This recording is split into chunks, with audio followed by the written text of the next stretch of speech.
સરસ આવી ગયો મંગળાચરણ શરૂ કરીશું. વિડીયો ચાલુ કરી દે એટલે દેખી લે કે છીએ હાજર છીએ એમ. મંગળાચરણ. મોક્ષ માર્ગસ્ય નેતારમ વેતારમ કર્મ ભોવ્રતામ જ્ઞાતારમ વિશ્વ તત્વાનામ वंदे तद्गुणलब्धे. 5वें अध्याय में अन्य द्रव्यों के बारे में हमने चर्चा चालू की थी, बराबर ना? और अन्य द्रव्यों के बारे में ये समझा था कि जीव का कार्य कैसा है और अन्य द्रव्य का वहाँ पे क्या योगदान होता है. निमित्त नैमित्तिक संबंध के बारे में भी थोड़ी चर्चा हुई थी कि उपकार का मतलब निकट रहकर उसके कार्य में निमित्त बनना है ना? क्या परिभाषा ली थी? निकटवर्ती होकर उसके कार्य में निमित्त बनना है. इसे ही हमने उपकार के अर्थ में समझा था. अब वहां से फिर ये बात आई थी कि जो धर्म द्रव्य है वो धर्म द्रव्य जीव व पुद्गल की गमन में कारण बनता है और अधर्म द्रव्य जीव व पुद्गल की स्थिति में कारण बनता है, बराबर ना? कौन कौन से दो शब्द हैं? धर्म निमित्त कारण, जीव धर्म द्रव्य जीव और पुद्गल के गमन में कारण बनता है और अधर्म द्रव्य जीव और पुद्गल की स्थिति में कारण बनता है ना? अब देखो, उसको यहाँ पर हमने समझा कि उपादान कारण क्या है और निमित्त कारण क्या है ना? एक प्रश्न भी आया था खुशी बहन का, मैं यहाँ से पढ़ता हूँ. खुशी बहन, તમારો પ્રશ્ન શું હતો કહો જરા, બધાને ખબર પડે, બરાબર? હા, તો પછી એને શું જાહેરમાં રહેવાનું પણ આ છે. બોલો, શું પ્રશ્ન હતો તમારું? જે તમે મને લખ્યું. ના ના, હું મારી પાસે, ચલો તમે ખોલીને કહો, ચાહે કાં તો હું કહીશ મારા પાસે જે આવ્યો છે कि क्रियावर्ती शक्ति जीव और पुद्गल के गमन करने में अंतरंग निमित्त है, लेकिन अगर यह निमित्त है तो उपादान क्या है? क्योंकि धर्म द्रव्य तो निमित्त ही है और अगर क्रियावर्ती शक्ति भी निमित्त कारण है हो तो उसके बिना भी कार्य हो सकता है, ऐसा मानना पड़ेगा. तो जीव और पुद्गल का उपादान उसकी योग्यता क्रियावर्ती शक्ति के अलावा किसे माने. ठीक है ना? अब इसमें और आपको कुछ कहना है? मतलब मेन प्रश्न आपको क्या है? मेन प्रश्न ये है कि जीव को, हाँ बोलो बोलो बोलो, सुप्रश्न. सर, अब तक उपादान शक्ति को हम क्रियावती शक्ति को ही उपादान मानते थे, धर्म द्रव्य धर्म को निमित्त मानते थे. अगर वो भी अंतरंग निमित्त है तो इसका मतलब उसके अलावा भी कार्य हो सकता है, वो सिर्फ निमित्त मात्र है, तो उपादान रहा क्या? हाँ, बहुत बढ़िया प्रश्न. देखो, पहले नंबर ये समझो कि उपादान दो प्रकार से समझना है. एक तो पर्टिकुलर उपादान जिसमें पूरा द्रव्य लिया जाता है और दूसरे नंबर का जो उपादान है जिस गुण में कार्य हो रहा हो वो उपादान. दो अलग अलग चीजें लो. जैसे मतलब इसको ऐसे समझो कि दो अलग अलग एंगल हैं.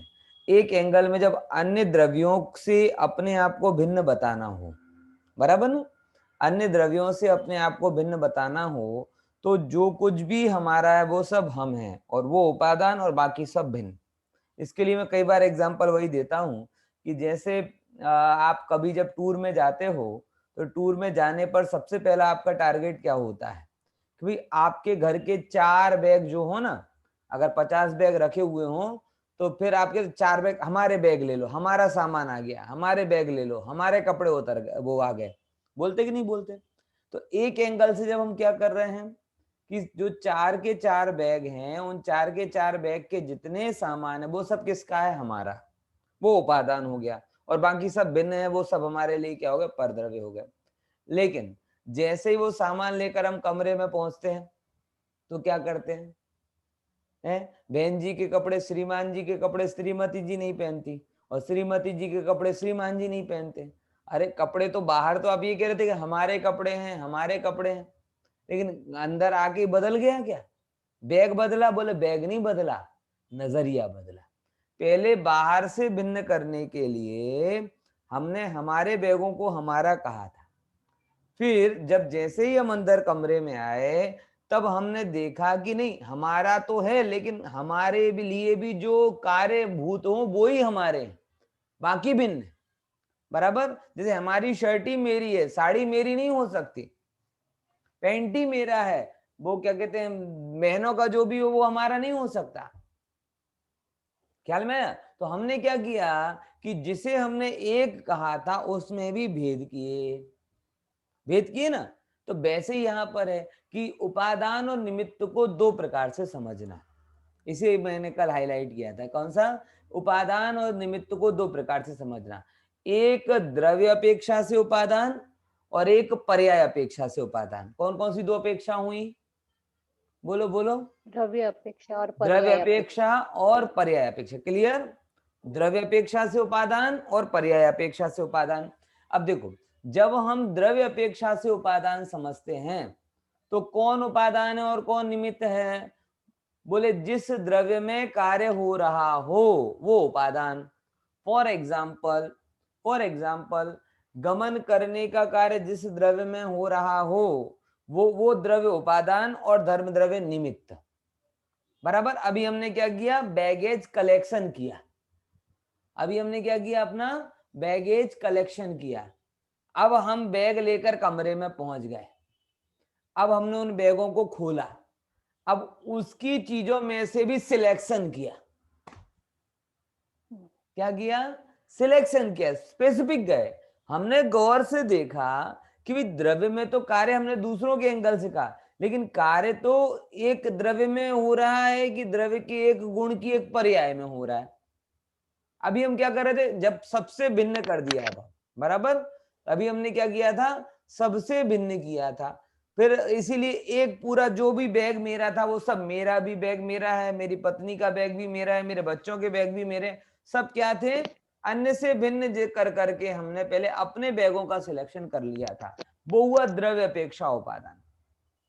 देन फिर क्या किया हमने? उसमें सिलेक्शन, उस बैग को खोलकर देखा कार्य के माफिक कौन से कपड़े हैं। बराबर, कार्य के माफिक कौन से कपड़े हैं। जैसे पुरुष, पहले तो महिला पुरुष का अंतर किया, फिर महिला पुरुष के अंतर के बाद में भी और सिलेक्शन स्पेसिफिक किया ना कि ऊपर पहनने वाले कपड़े ऊपर ही पहने जाते हैं, नीचे पहनने वाले कपड़े नीचे ही पहने जाते हैं, माथे पर लगाने वाला माथा ही, मोजे, मतलब एक एक चीज का स्पेसिफिक सिलेक्शन अपना होता गया। ऐसे ही हमने जब सूक्ष्मता से उस द्रव्य के अंदर झांक कर देखा तो हमें लगा कि जीव द्रव्य जान रहा है कि ज्ञान गुण और जानने की ज्ञान गुण की पर्याय जान रही। समझे कि नहीं समझे? कौन जान रहा है? जीव द्रव्य जान रहा है कि ज्ञान गुण की पर्याय जान रही है? क्या है बोलो खुशी बहन, कौन जान रहा है? सर ज्ञान गुण की पर्याय। स्पेसिफिकली वही हुआ ना। हाँ, ये बात अलग है कि वो ज्ञान गुण की पर्याय द्रव्य से अलग नहीं है, वो ज्ञान गुण की पर्याय द्रव्य से अलग नहीं है। जैसे अगर भले ही वो मेरे कपड़े ना हो, मेरी मेरी वाइफ के कपड़ों वाला बैग हो, लेकिन मैं क्या कहूंगा उस समय कि अरे मेरा बैग छूट गया है। वहां पे अपन ये नहीं कहेंगे कि नहीं मेरी धर्म पत्नी का बैग छूट गया है, मेरा बैग छूट गया है। बाय पॉइंट समझना है? तो जानता तो जीव के ज्ञान गुण की एक समयवर्ती पर्याय, बराबर ना, लेकिन उस पर्याय का गुण में आरोप कर दिया और गुण का द्रव्य में आरोप कर दिया, तो हमने क्या कह दिया? जीव जानता है। जाना किसने? एक गुण की पर्याय, यानी ये स्पेसिफिक वर्णन है। अब देखना, जैसे ही दो प्रकार का निमित्त बता, द्रव्य की अपेक्षा जब हम निमित्त नैमित्तिक लगाते हैं तो बाहरी पर पदार्थों को हम निमित्त कह देते हैं और द्रव्य को उपादान कह देते हैं। लेकिन जैसे ही हम द्रव्य में डुबकी लगाते हैं तो जिस द्रव्य में जिस गुण में कार्य हो रहा है उसे उपादान कहते हैं और अन्य गुणों को उसमें क्या कह देते हैं? निमित्त कह देते हैं। फॉर एग्जाम्पल जीव का ज्ञान गुण जान रहा, इसी को मैंने कल भी एग्जाम, लेकिन वो ज्ञान गुण जान कैसे रहा? कि पहले दर्शन ने सामान्य प्रतिभास किया, तो दर्शन गुण क्या रहा? ज्ञान गुण में निमित्त रहा। वीर गुण ने सामर्थ्य दी, पोटेंशियल दिया, और उस पोटेंशियल के कारण क्या हुआ? जानना हुआ, तो वीर गुण भी ज्ञान गुण में निमित्त रहा। पॉइंट समझ में आया कि नहीं आया? अस्तित्व गुण ने उसको हयाती दी, तो हयाती दी तभी तो जान पाया, तो वो अस्तित्व गुण भी उसमें क्या बना? निमित्त बना। तो एक जानने रूप कार्य जो हुआ, उस जानने रूप कार्य में जो जो भी अंतर के गुण इन्वॉल्व हुए, उस जानने रूप कार्य को कह दिया उपादान, बराबर, उपादान, और उसका जो कार्य हुआ उसे कहा उपादेय, और बाकी गुणों को क्या कहा, निमित्त कह दिया। निमित्त। इससे ध्यान रखना ये है कि हम किस एंगल से बात कर रहे हैं। द्रव्य अपेक्षा से उपादान निमित्त समझ रहे हैं कि पर्याय अपेक्षा से उपादान निमित्त समझ रहे हैं। मतलब इतना समझ लो कि द्रव्य अपेक्षा में एक द्रव्य का जो स्थान है, पर्याय अपेक्षा में एक पर्याय का वही स्थान है। द्रव्य अपेक्षा में जैसे अन्य द्रव्यों को निमित्त कह दिया जाता है, पर्याय अपेक्षा उपादान कारण में अन्य गुणों को और अन्य पर्यायों को क्या कह दिया जाता है, निमित्त कह दिया जाता है। क्यों? क्योंकि तब हम वहां पे स्पेसिफिक देख रहे हैं कि वो कार्य कहाँ पे, पर्टिकुलर कार्य कहाँ पे हो रहा है। पॉइंट समझ में आया कि नहीं है? और जैन धर्म ऐसा ही है, और जैन धर्म नहीं, ये तो दृष्टि की बात है। ऊपर ऊपर से आप देखते हो तो कुछ अलग ही दिखाई देता है। ऊपर ऊपर से आप देखते हो कि पूरे दांत चबा रहे हैं, ऊपर ऊपर से आप देखते हो कि पूरी जिह्वा को टेस्ट आ रहा है, लेकिन डॉक्टर कहते हैं ना ऐसा नहीं है, काटने वाले दांत अलग होते हैं, छीलने वाले अलग होते हैं, चबाने वाले अलग होते हैं। बोलो ये तो आपने बेसिक मैथ्स साइंस में पढ़ा होगा ना, है? आपको लगता है कि पूरी जिह्वा टेस्ट ले रही है, लेकिन डॉक्टर कहते हैं ना खटास का टेस्ट यहाँ आता है, मिठास का टेस्ट यहाँ आता है, तिखास का यहाँ आता है। होता है कि नहीं होता?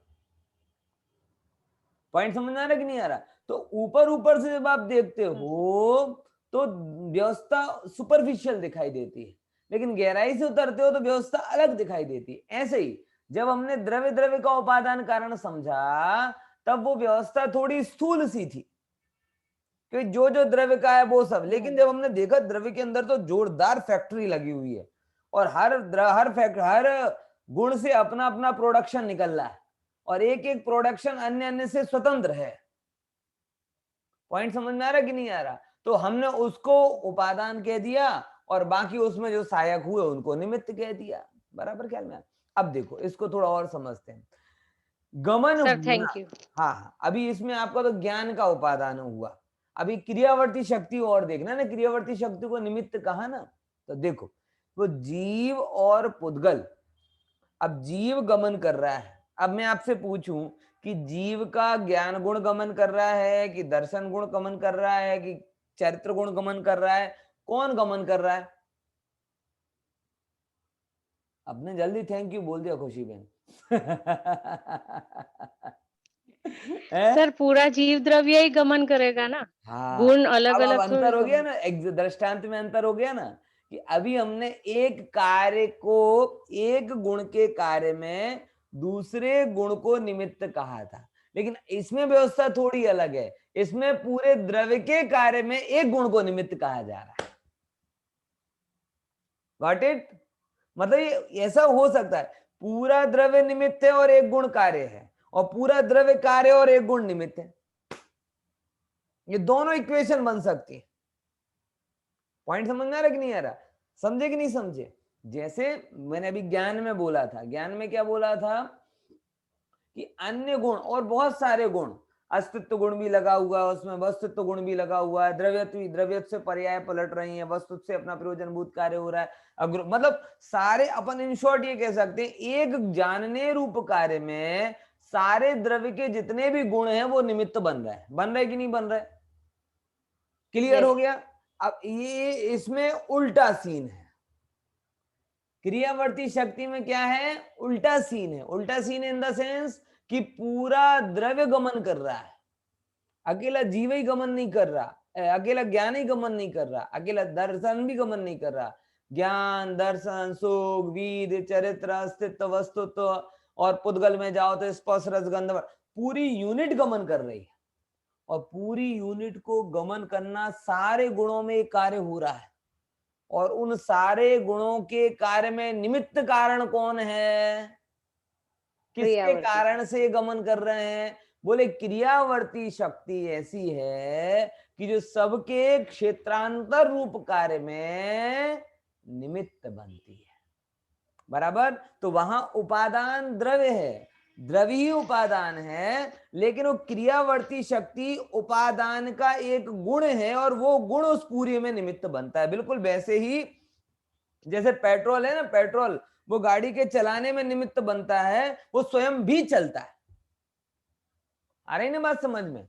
वो स्वयं गाड़ी का पार्ट है, इंजन गाड़ी का पार्ट है, लेकिन वो पूरी गाड़ी को खींचने में कारण बनता है।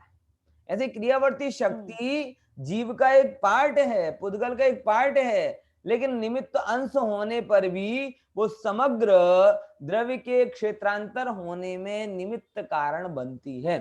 इस एंगल से द्रव्य का क्षेत्रांतर होना वो कार्य है, मतलब उपादान हो रहा है वहां पर, और उसमें उसी द्रव्य का अंतरंग निमित्त कौन बना? बोले अंतरंग निमित्त क्रियावर्ती शक्ति बनी। और उसी समय उसी द्रव्य का बहिरंग निमित्त कौन बना? बोले बहिरंग निमित्त धर्म बना, साधारण रूप से। और विशेष रूप से देखा जाए तो जल पानी में चल रहा है तो जल, रेल ट्रेन में जा रहे हैं तो पटरी, वगैरह वगैरह, इसके जो जो भी निमित्त हैं। फिर निमित्त के निमित्त तो बहुत सारे हो सकते। मैं घर पे आया, बराबर, घर पे आते ही वैदेही ने बोला कि जाओ पापा चॉकलेट लेकर आ जाओ, तो मैं गया, उसमें धर्म द्रव्य भी निमित्त बन रहा है, वो लिफ्ट भी निमित्त बन रही है, बराबर, जूते चप्पल भी निमित्त बन रहे हैं, वैदेही भी निमित्त बन रही है, रोड भी निमित्त बन रहा है। वो कितने निमित्त बनेगी, मतलब निमित्त पे निमित्त, निमित्त पे निमित्त, निमित्त पे निमित्त, ना जाने कितने सारे निमित्त उसके बनते जाएंगे, बराबर। तो दो चीजें फिक्स होती हैं, एक तो अंतरंग निमित्त फिक्स होता है, और जनरली जो साधारण कारण है, साधारण, साधारण मतलब वो साधारण मतलब वो हिंदी वाला गुजराती वाला साधारण नहीं समझ लेना, ये तो साधारण व्यक्ति। साधारण मतलब हर कार्य में जो एक कॉमन है कारण, उस कारण को साधारण कारण बोला जा रहा है। ये गुजरात में तो साधारण का अर्थ ही बिगाड़ दिया गुजराती में। या गुजराती में आ तो साधारण છે, અનિવાર્ય ને સાધારણ કહી દો છો, અહીંયા અનિવાર્ય અર્થમાં છે, અને એને તમે ગુજરાતીમાં સાધારણ કોને કહે? એ તો બહુ સાધારણ પરિસ્થિતિના છે ને એમ, એટલે થર્ડ ક્લાસ। સમજ્યા કે નહીં સમજ્યા? અહીંયા સાધારણનો મતલબ શું? સામાન્ય। સામાન્ય मतलब શું? कि कंपलसरी निमित्त रूपे ए हाजिर हसे, એને સામાન્ય કહેવાય।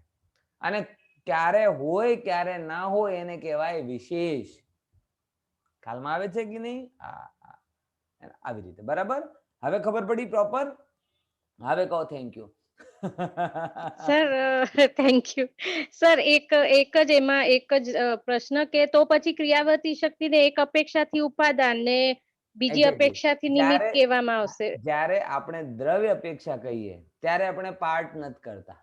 बिल्कुल सिंपल, जो मैं शुरुआत में एग्जांपल आप्यो, જ્યારે બેગ કલેક્ટ કરવાના હોય, બરાબર, ગોડાઉન માંથી એરપોર્ટ માંથી બેગ કલેક્ટ કરવાના હોય, તો જે બધા છે શ્રીમાનજીનો, શ્રીમતીજીનો, છોકરાનો, છોકરીનો, જે બેગ છે બધા કોના છે? મારા છે। કલેક્શન ની વાત જ્યારે આવે ત્યારે બધા મારા છે, પણ સિલેક્શન ની વાત આવે તો આ કપડા મારા છે અને આ કપડામાં પણ આ જગ્યા પહેરવા વાળો કપડો આ મારો છે।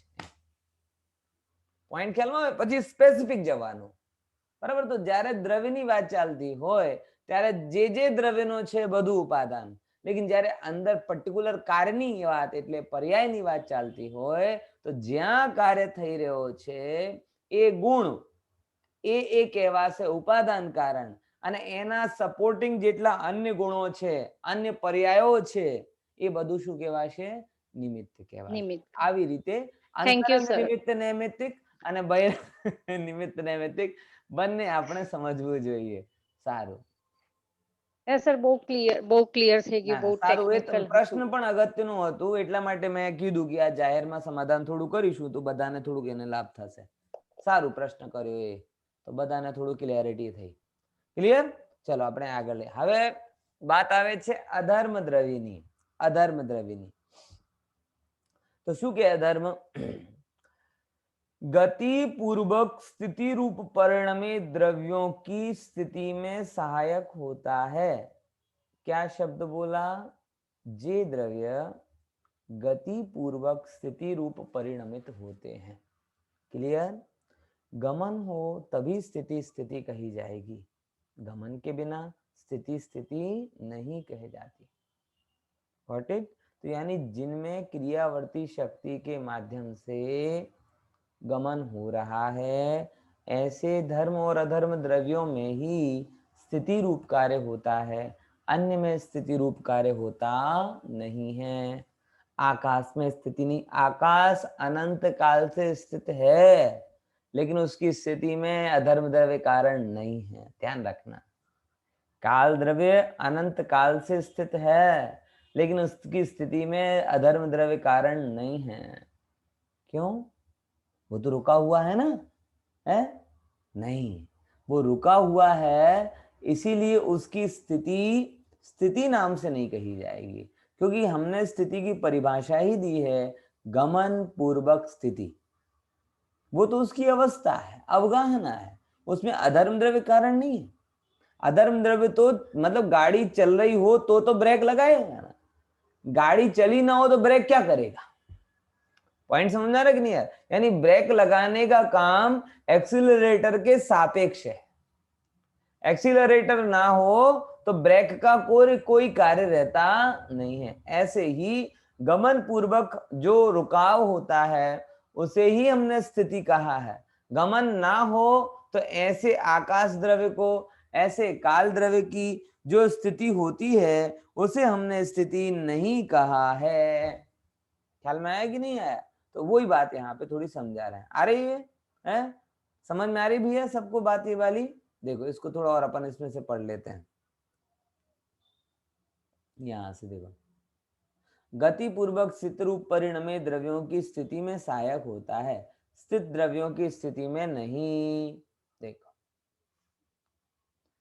गमन, देखो खुलासा करते हैं। जैसे गमन करने वालों को गमन में मार्ग कारण है, दृष्टांत। वैसे जीव पुद्गल की गति में धर्म द्रव्य कारण है। Got it? आगे, ठहरने वालों को रुकने में जैसे आसन कारण है। आसन समझ गए ना? बैठने का कोई जगह। अपने अहमदाबाद में लगे रहते हैं ना रोड पर, बहुत सारे जगह जगह बांकड़े, बराबर। लोग चलते हैं, फिर बांकड़ा अच्छा दिखता है तो बैठ जाते हैं, रुक जाते। तो आसन ने बोला नहीं, लेकिन आसन को देखकर ही आप क्या हो गए? बैठ गए उसके ऊपर। ये स्थिति रूप कारण हो गया उसका। वैसे जीव पुद्गल की स्थिति में अधर्म द्रव्य कारण होता है। क्लियर? देखो अधर्म द्रव्य, ये सब दृष्टांत और सिद्धांत की बात आई। अब बहुत सुंदर आगे बात कहते हैं, ये द्रव्य स्वयं गमनादि करते द्रव्यों को कारण हैं, ये प्रेरक हो गमनादि नहीं कराते। जहां धर्मादि होते हैं वहीं जीव पुद्गलादि गमनादि करते हैं, यही निमित्त रूप कारण पना है। देखो ये इनको अगर अपन कहें ना तो उदासीन निमित्त हैं। कैसे निमित्त हैं? उदासीन निमित्त दो प्रकार के होते हैं।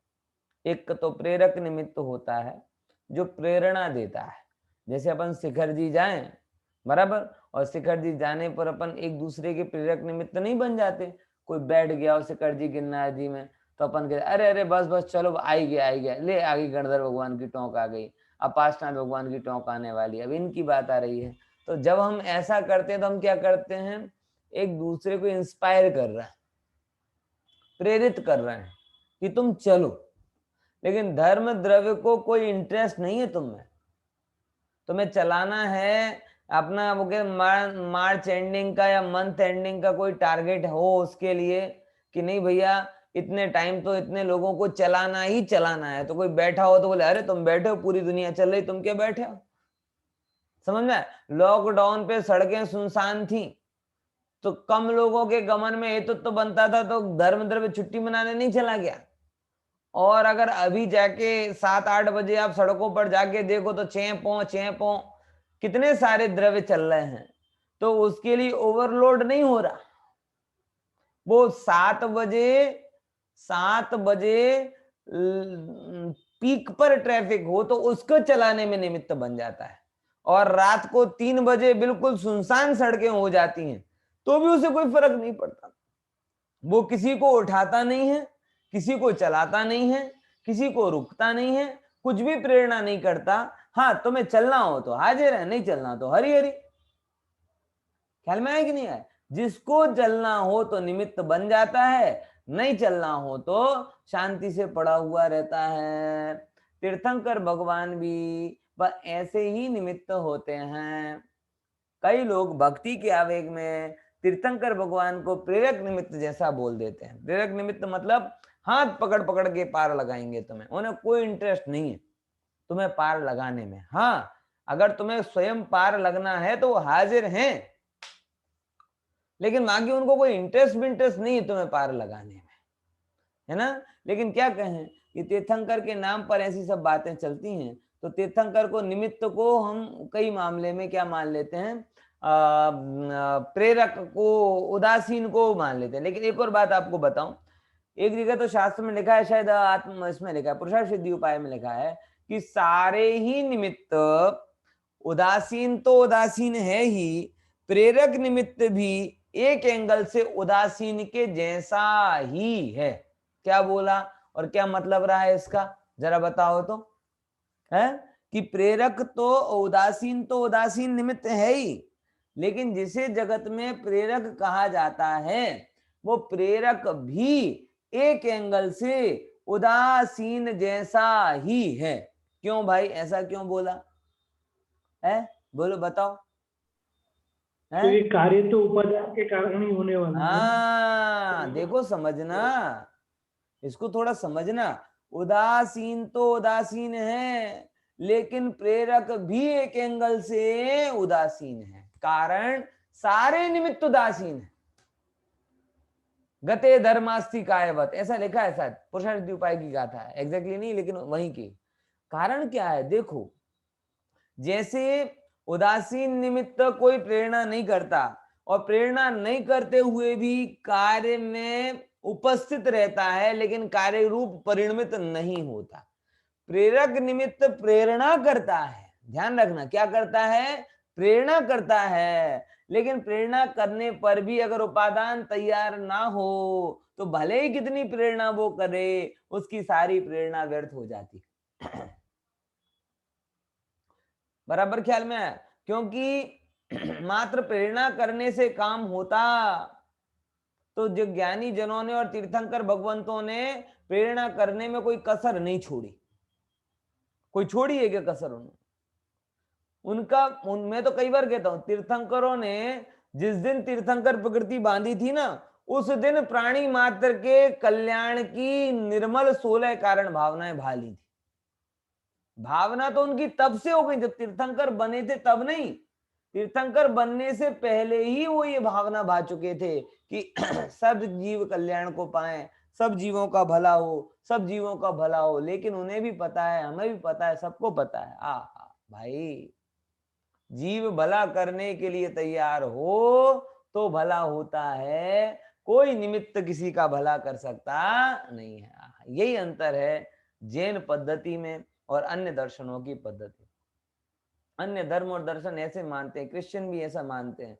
कैसा कि अभी जो जो ईसाई उसमें आ जाएगा, क्रिश्चियन बन जाएगा, फिर ईसा मसीह आने वाले हैं थोड़े समय बाद, और जब वो ईसा मसीह आएंगे थोड़े समय बाद, तो जो जो क्रिश्चियन हो गया उसको कहाँ पे ले जाएगा, जन्नत ले जाएगा। तो तुम वेटिंग में रहो, बस थोड़े टाइम तक रहो, बस आने ही वाले ईसा मसीह, अब कब आएंगे पता नहीं। ऐसा कहते हैं उनमें, लोगों को भड़काया, प्रलोभित किया जाता है कि भाई थोड़े दिनों बाद आने वाले, तुम बस तुम आ जाओ, तुम तैयार रहो, तुम हमारे मत में आ जाओगे तो तुम्हें जन्नत ले जाएंगे, नहीं तो तुम भी दोजख में जाओगे। हैं, वैष्णववादी धर्मों में भी कहा कि मेरी शरण में आओ तो मैं तुम्हें मोक्ष ले जाऊंगा। सर्वत्र यही बात आई है, मैं तुम्हें पार लगा दूंगा, मैं तुम्हें पार लगा दूंगा। लेकिन जैन धर्म एक अनूठा धर्म है, वो कहता भैया देखो, हम मोक्ष दाता नहीं है, हम मुक्ति दाता नहीं है, हम मार्ग दाता है। ध्यान से समझ लेना, क्या बोला, हम मुक्ति दाता नहीं है, हम तुम्हें मोक्ष नहीं दे सकते, क्योंकि आदिनाथ भगवान ने महावीर स्वामी को मोक्ष नहीं दिया था। महावीर स्वामी ने इंद्रभूति गौतम को मोक्ष नहीं दिया था, किसी ने किसी को मोक्ष दिया नहीं। हाँ, ओहो, ये सारे तीर्थंकरों ने मार्ग दिया है, और मार्ग दिया है ये तो व्यवहार कथन है, मार्ग तो बना बनाया था, उन्होंने तो प्रकाशित किया है। इसीलिए हमारे यहाँ पर ना तो मोक्ष मार्ग किसी को दिया जाता है, ना मोक्ष मार्ग बनाया जाता है, ओनली मोक्ष मार्ग बताया जाता है। क्या बोला? बड़ी गजब बात है। क्या बोला? जैन धर्म की आत्मा बोल रहा हूं, जैन धर्म की आत्मा है ये जो मैंने वाक्य बोला। ये सारे धर्मों से जैन धर्म अलग क्यों है, ये बात से निकलकर आती है सामने। क्या है कि जैन धर्म में मार्ग दिया नहीं जाता, अरे मार्ग बनाया भी नहीं जाता, बना बनाया मार्ग है, वो बताया जाता है, बस इतना सा काम। भगवान ने भी कोई नया मार्ग नहीं बनाया, बना बनाया मार्ग था, अनादि का मार्ग है। वही मार्ग पर आदिनाथ चले, वही मार्ग पर महावीर चले, उसी मार्ग पर कुंदकुंद स्वामी चले, ज्ञानी चल रहे हैं, और उसी मार्ग पर हमें चलना है। कोई नया मार्ग तो डिजाइन करके दिया नहीं जाएगा। तो श्वेतांबर परंपरा में गलत बोल दिया जाता है कि वहां पे भी गलत है कि नहीं, ये पता नहीं, कि लोगों ने ऐसी व्याख्या कर दी है कि क्या, कि पार्श्वनाथ भगवान तक 4 प्रकार का मार्ग, 4 व्रतों की बात आ गई, और महावीर भगवान के टाइम पे 5 व्रतों की बात आ गई। तो पार्श्वनाथ से महावीर भगवान का उपदेश अलग हो गया ना, कि पार्श्वनाथ ने 4 व्रतों की बात कही और महावीर ने 5 व्रतों की बात कही है। तो ऐसे अलग अलग मार्ग नहीं है भाई साहब, एक ही मार्ग है। एक होए तरण काल मा परमारथ नो पंथ। अद्भुत है ना। तो जैन धर्म में क्या नहीं है, मार्ग को कोई देता नहीं है, मार्ग को कोई बनाता नहीं है, मार्ग अनादि से है, बना बनाया है, अपने अंधकार के कारण वो हमें दिखाई नहीं देता। तो टोडरमल जी साहब ने मोक्ष मार्ग प्रकाशक लिखा, और मोक्ष मार्ग प्रकाशक की व्याख्या में उन्होंने ये लिखा, नाम की व्याख्या में, कि मार्ग तो था लेकिन वहां अंधेरा था, तो हमने क्या किया, उसको थोड़ा प्रकाशित कर दिया है। बराबर समझ में? बहुत बढ़िया है। पहला अध्याय अगर आप पढ़ेंगे तो वो चीज को यहाँ पे समझना है। तो सारे निमित्त कैसे हैं? बोले सारे निमित्त देखा जाए तो धर्म द्रव्य की भांति एक एंगल से उदासीन ही है। क्यों? क्योंकि कार्य उपादान से होता है, भले ही कोई प्रेरणा करे, लेकिन उपादान तैयार ना हो तो मारीची के लिए आदिनाथ स्वामी कैसे हो गए बताओ? कोई काम के नहीं रहे। अभव्य के लिए जिनवाणी कैसी हो जाती? कोई काम की नहीं रहती। बराबर ना? ऐसे देखो, ये द्रव्य स्वयं गमनादि करते द्रव्यों को कारण हैं, ये प्रेरक हो गमनादि नहीं कराते। देखो, जहां धर्मादि होते हैं वही जीव पुद्गलादि गमनादि करते हैं, यही निमित्त रूप कारण पना है। देखो, जहां धर्मादि होते हैं, अब बोले कैसे निमित्त बनते, तो बड़ा सरल सी व्याख्या करी ना, भाई जहां जहां धर्म आदि हैं जीव पुद्गल वहीं पर गमन करते हैं।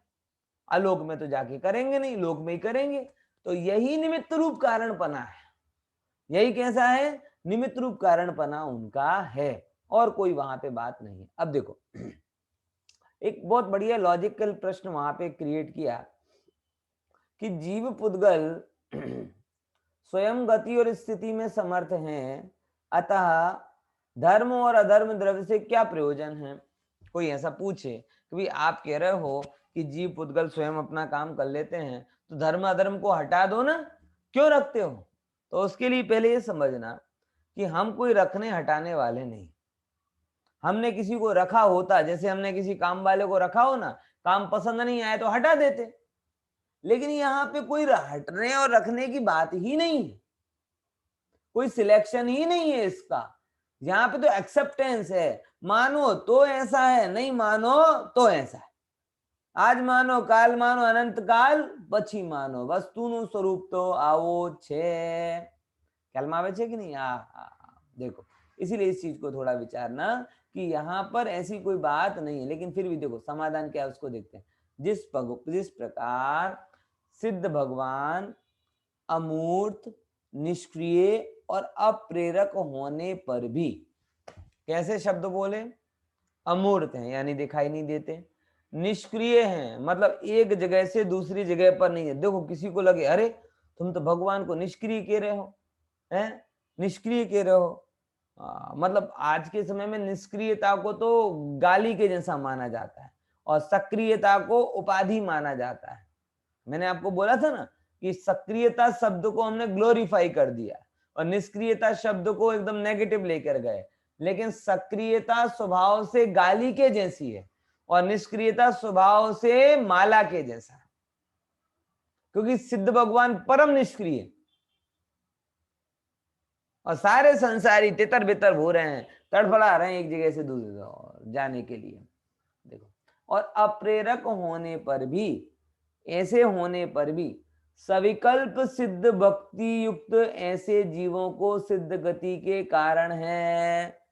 बराबर, सिद्ध भगवान को दृष्टांत के रूप में रखा और सिद्ध भक्ति युक्त जीवों की सिद्ध गति में सहकारी कारण है कि जो जीव सिद्धों के स्वरूप को विचारता है तो वो धीमे धीमे स्वयं सिद्ध बन जाता है। होता है कि नहीं होता है ऐसा? तो सिद्ध भगवान अमूर्त हैं, निष्क्रिय हैं, अप्रेरक, किसी को प्रेरणा नहीं करते, तो भी अनेकों जीवों की सिद्ध गति में सहकारी निमित्त कारण हो जाते कि नहीं हो जाते? बोले होते हैं। सिद्ध भगवान की भक्ति करने से जीवों को अंदर के सिद्ध स्वरूप का भान होता है।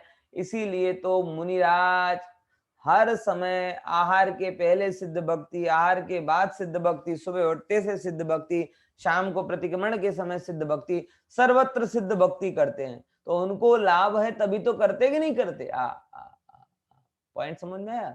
तो मुनिराज के निमित्त बनते तो आपको नहीं बनेंगे क्या? बोले बन सकते हैं, क्यों नहीं बनेंगे? तो बनने निमित्त बनने के लिए कुछ करना पड़े ऐसा थोड़ी है, कुछ नहीं भी करोगे तो भी निमित्त बन जाओगे। बराबर ख्याल में आया कि नहीं? ऑफिस में हो ना, ऑफिस में बॉस कुछ करे तो ही काम बराबर होता है ऐसा थोड़ी। बस बॉस उपस्थित रहे, किसी से एक शब्द भी ना बोले तो भी सब बराबर काम करते हैं, और वो ना रहे तो भी सब बिगड़ जाते हैं। तो निमित्त बनने के लिए डंडा उठाना पड़े ऐसे जरूरी नहीं,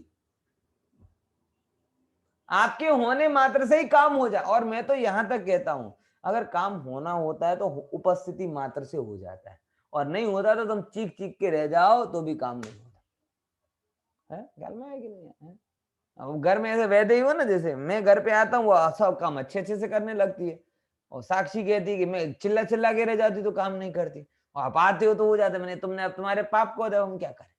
तुमने इतना चिल्ला लिया है कि तुम्हारा होना और कहना कोई फर्क ही नहीं पड़ता।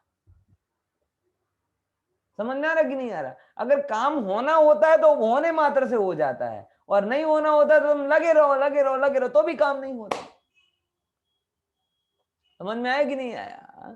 इसीलिए इस चीज को थोड़ी गंभीरता से समझिएगा कि धर्म अधर्म सिद्ध भगवान निमित्त बनने के लिए डंडा उठाने की जरूरत नहीं है, होने रूप कार्य हर बार में ही हो जाता है। उसी प्रकार अमूर्त, निष्क्रिय और अप्रेरक होने पर भी अपने उपादान कारण से गति और स्थिति करते हुए जीव और पुद्गलों के सहकारी कारण है। एक्चुअल में वो तो अपना काम कर रहे हैं, धर्म अधर्म को आपके काम करने में इंटरेस्ट नहीं है, वो तो अपना काम कर रहे हैं, आपका काम तो मुफ्त में हो रहा है।